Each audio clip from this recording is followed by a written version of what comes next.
የሰው ልብ እጅግ አደገኛ፣ የሰው ልብ ከሁሉ ይልቅ ተንኮለኛ እጅግም ክፉ ነው የተባለ የሰው ልብ በጣም ከባድ ነው። ክርስቲያኖች ከባድ ነው የሰው ልብ።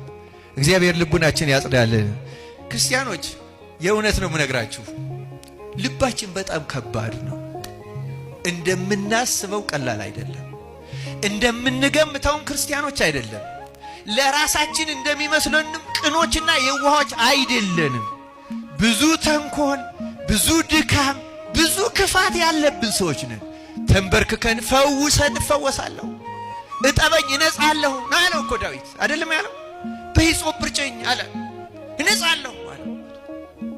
እግዚአብሔር ይጠበን፣ ይርጨን፣ ያንጻን፣ ያስተካክለን። እኛ ኢትዮጵያውያን የተገለጠ ነው ግብራችን። በጣም የተለያየን፣ የተከፋፈል፣ በቤተ መቅደስ አንድ ላይ እየቀደስ፣ አንድ ላይ እየዘመር፣ አንድ ላይ እያስቀደስ የገሌ ዘር ነው የገሌ ምንባባል በአፋችን ባንናገረው በልቡናችን ግን ለሆኑ ሰዎች የሆነ ርቀት ቦታ ያስቀምጣል። እጅግ ክፉ ልብ አለን በእውነቱ። እንዴት ነው የሚታረቀን ታዲያ እግዚአብሔር?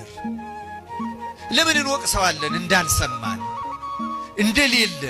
ይኸው ዮሴፍ ያደረገው ከወንድሞቹ ክፋት ራሱን ጠበቀ።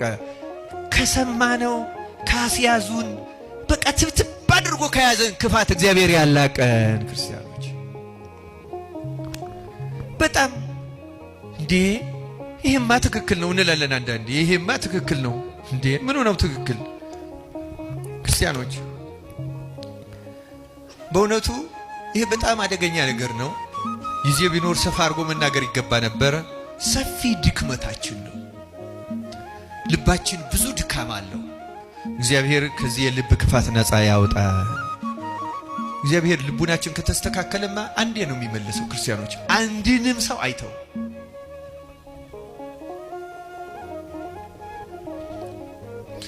ቅዱስ ዳዊት በመዝሙር 50 ላይ እንዳለው ልበ ትሁተ ወየዋህ ኢይሜንን እግዚአብሔር።